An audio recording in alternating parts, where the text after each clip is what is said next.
في يوم من الأيام الشخص ده كان عايز يشتري دوا من الصيدلية، ولما راح وسأل الصيدلي على الدوا ده قاله إن سعره 400 جنيه. ساعتها الراجل اتضايق جدا وكان حاسس بالاستغلال، والصيدلي لاحظ ده فعلا وعرض عليه إنه يديله البديل بتاعه وسعره 200 جنيه بس الراجل رفض وقرر إنه يروح لصيدلية تانية. وفعلا راح صيدلية تانية وسأل الصيدلي على نفس نوع الدواء وقاله إنه موجود وسعره 100 جنيه بس. ساعتها الراجل فرح جدا وحس إنه انتصر على الجشع والطمع والاستغلال بتاع الصيدلي الأولاني. بص للصيدلي وهو مبتسم وبكل ثقة قاله اديني البديل بتاعه. عشان كده هنعمل في الفيديو ده تحدي بين الفوتوشوب والبديل بتاعه وهو موقع فوتوبيا. فلو عايز تعرف ايه هي نتيجة التحدي اتفرج للآخر وما تنساش تعمل لايك وسبسكرايب وانزل بالانترو. أنا مصمم مش ماشي قبل ما تتكلم.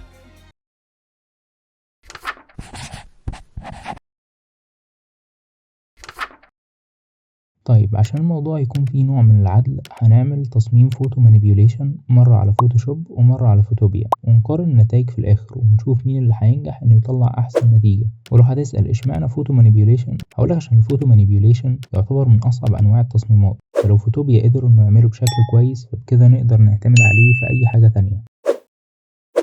أول حاجة هنجيب صورة الطريق دي وبعدها هنحط العربية بعد ما قصيناها بالبين تول، وهنلاحظ إن أبعاد العربية مش نفس أبعاد الطريق. العربية أبعادها في الاتجاه ده والطريق ماشي في خط مستقيم، فممكن إننا نحل المشكلة دي بالبرسبكتيف راب تول من هنا وشرحناها بالتفصيل في الفيديو اللي هيظهر فوق.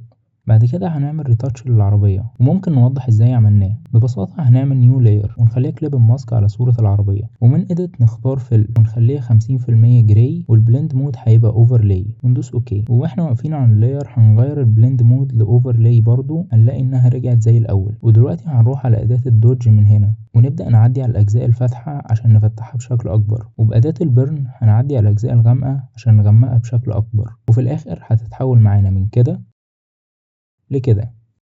وبالكيرفز هنبدأ إننا نفتح الجنب ده ونغمق الجنب اللي مش واصله إضاءة بالشكل ده. ودلوقتي عايزين نعمل الشادو اللي بيبقى في العربية من تحت، ممكن نعمله بسهولة من أداة اللاسو تول. هنرسم شكل مستطيل بالشكل ده ونلونه باللون الأسود وهيبقى معانا بالشكل ده. وممكن برضو إننا نعمله جازيان بلور. وبعد كده هنعمل الكونتاكت شادو بتاع العجل، وده عن طريق إننا نجيب البراش الفيدد ونخليها بالشكل ده ونرسم الشادو.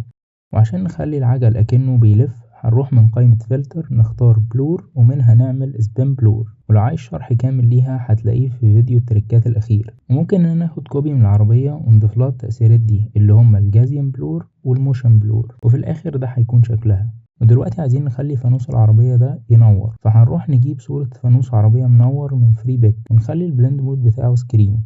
ممكن إننا نزود التأثير عن طريق إننا نرسم على الفانوس بالبراش البيضة بالشكل ده ونخلي البلند مود سكرين. ودلوقتي عايزين نعمل الريفليكشن بتاع الإضاءة على الأرض، فهنعمل نيو لاير ونروح نرسم دايرة بالبراش الفيدد هنعمل كده، وهنغير البلند مود بتاعها لسوفت لايت، ومن فلتر بلور نختار جازيان بلور ونظبط قيمته، وفي الآخر هتتحول معانا من كده لكده. وعشان يبان العربية ماشية على سرعة عالية أكتر ممكن نضيف اللاير سموك دي بالشكل ده. دلوقتي هنضيف التكست وده الفونت اللي عملناه بيه، ممكن نضيف له دروب شادو ونخلي الاعدادات بتاعته بالشكل ده عشان يدينا تأثير الحركة ده برضو في الاخر. وبعد ما نضيف اللوجو ونعمل كاميرا رو فلتر ده هيكون الشكل النهائي.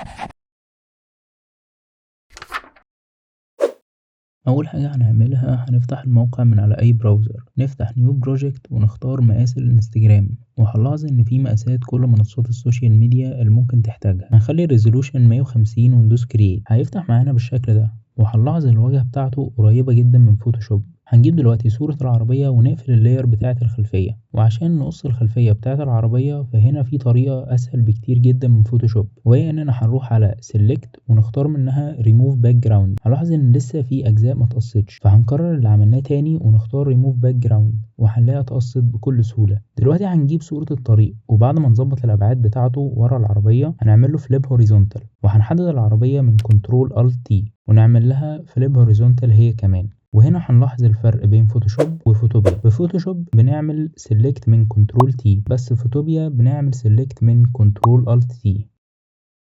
بعد ما نخلص هنلاحظ ان لسه في اجزاء صغيرة جدا باللون الابيض، فعشان نتخلص منها هنقف على اللاير وندوس كليك يمين ونحددها من select pixels، ونروح على select ونختار modify، ومن هنا نختار contract ونخلي قيمتها 2 أو 3. ودي فكرتها ببساطة إننا بندخل التحديد لجوه شوية. بعد ما نخلص هندوس على ماسك وهنلاحظ إن الحواف البيضاء اتشالت كلها. وعشان نظبط أبعاد العربية هيقابلنا أول عيب في الموقع، وهو إن مفيش أداة البرسبكتيف راب، بس ممكن إننا نظبط أبعاد العربية من البرسبكتيف العادية. مش هتدينا نفس النتيجة بس أحسن من مفيش. ودلوقتي هنعمل الشادو بتاع العربية من اللاسو تول. هنرسم شكل مستطيل تحت العربية ونعمله فيل باللون الأسود، ونخلي البلند مود بتاعه نورمال. وممكن نروح على فلتر ونعمله جازيان بلور بالشكل ده.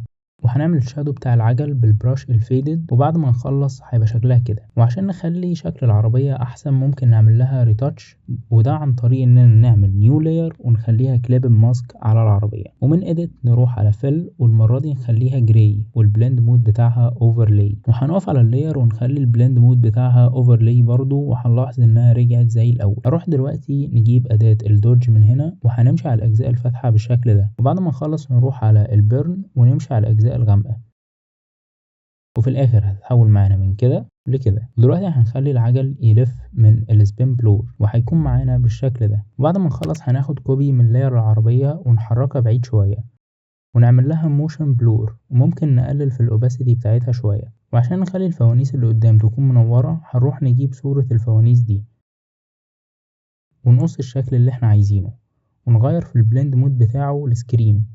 وممكن نشيل الاجزاء الزيادة بالبراش السوداء واحنا واقفين على الماسك. ودلوقتي هنحاول نظبط الابعاد بتاعتها على الفانوس بتاع العربية بالظبط. ممكن ناخد منها كوبي ونحطها في الفانوس التاني. ولو عايزين نعمل تأثير الجلو او الوهج بتاع الاضاءة ممكن نعمل نيو لاير بالبراش البيضة، نلون على الفوانيس بالشكل ده، ونغير البلند مود بتاعها لسكرين. وممكن نقلل الاوباسيتي شوية لو حاسين انها زيادة. والطبيعي دلوقتي ان يكون اضاءة الفوانيس دي عاملة ريفليكشن على الارض، وده هنعمله عن طريق اننا نعمل سيلكت بالدايرة ونلونها بالبراش الفيدد بالشكل ده، ونغير في البلند مود بتاعها لسوفت لايت. وعشان تكون واقعية اكتر هنقف على اللاير ونعمل دبل كليك بالماوس عشان نفتح البلند اف، ونبدأ اننا نغير في السلايدر اللي تحت، ونستخدم الالت والسلكت زي ما شرحنا في فيديو تريكات قبل كده. ممكن تشوفه من فوق بعد ما نخلص. وبس مفضلش غير اننا نظبط ابعادها وناخد منها كوبي. دلوقتي هنروح نعمل التكست. ممكن نحمل الفونت اللي احنا محتاجينه من هنا عشان نستخدمه. وبعد ما كتبنا التكست هنعمل الدروب شادو ونبدأ نظبط في الاعدادات بتاعته، وفي النهاية ده هيكون شكله. دلوقتي هنضيف اللوجو ونظبط الابعاد بتاعته بالشكل ده. وقبل ما نروح لاخر حاجة هنروح على الكيرفز ونعمل 2 كيرف. اول واحد هنغمق فيه على قد ما نقدر، والتاني هنخليه فاتح. وبعد ما نخلص هنعكس الماسك بتاعهم من كنترول اي بالشكل ده، وهنيجي بالبراش البيضة نغمق الجزء ده عشان مش واصل له اضاءة، ونقف على الماسك التاني وبنفس البراش هنفتح الجزء ده، وده هيكون الشكل في الاخر. واخر حاجة هنجمع كل اللايرز ونعمل لهم convert to smart object، وده علشان هنعمل لهم كاميرا رو فلتر. وهنلاحظ هنا ان الاوبشنز اقل بكتير من اللي موجودة في فوتوشوب، بس هنحاول نظبط كام حاجة على قد ما نقدر. وبعد ما نخلص هندوس اوكي. وبعد ما خلصنا الديزاين كله لو عايزين نعمله سيف على الجهاز هنروح على فايل ونختار export as، ونختار الاعدادات اللي عايزين نحمله بيها. وبعد ما نخلص هندوس اوكي، وهتلاقي انه اتحمل معانا بكل سهولة.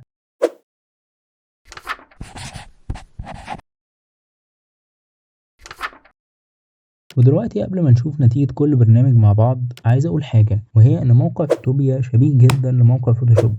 ممكن لو انت لسه في البداية في المجال وحابب انك تبدأ ومفيش امكانيات ان يكون معاك جهاز كويس، فممكن انك تبدأ بفوتوبيا من على الموبايل مثلا، وده هيساعدك جدا لما تيجي تتعلم على الفوتوشوب، وهيخليك ما تاخدش وقت كبير. وده لان تقريبا معظم الحاجات موجودة على فوتوبيا. وبالمناسبة انا بدأت تصميم من على موقع فوتوبيا على الموبايل، ولو رحت شفت اول فيديوهين على القناة هتلاحظ ده طبعا بغض النظر انهم سيئين جدا. والاهم من كل ده ان الموقع مجاني بالكامل. لو رحنا على عيوب الموقع بصراحة انه شغال بنت، فلو النت عندك مش احسن حاجة او فصل فدي هتكون مشكلة كبيرة. طبعا في بعض الحاجات هو اقل فيها من فوتوشوب. على سبيل المثال مثلا الاوبشنات بتاعت الكاميرا رو فلتر اقل بكتير من اللي موجودة في فوتوشوب. في النهاية موقع فوتوبيا هو بديل كويس جدا لفوتوشوب وفي نفس المادة الفعالة.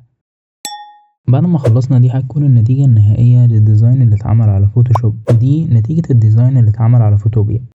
من وجهة نظري ان في المجمل التصميمين قريبين جدا من بعض وتقريبا مفيش فرق ما بينهم، بس الفروقات اللي قدرت الاحظها هي ان الريفليكشن بتاع الاضاءة في تصميم فوتوبيا كان ممكن يبقى واقعي اكتر من كده، وكمان الابعاد بتاعة العربية مش مظبوطة قوي زي في فوتوشوب، وده زي ما وضحنا بسبب ان مفيش البرسبكتيف راب تول في فوتوبيا. بس الأهم من كل ده هو رأيك انت، متنسوش تكتبوا في الكومنتات انهي ديزاين كان أحسن ورأيكم في فوتوبيا بشكل عام، وهل هو بديل كويس لفوتوشوب ولا لأ. متنساش لو عجبك الفيديو اعمل لايك سبسكرايب، ولو معجبكش اعمل شير وكومنت. أشوفك الفيديو الجاي، سلام.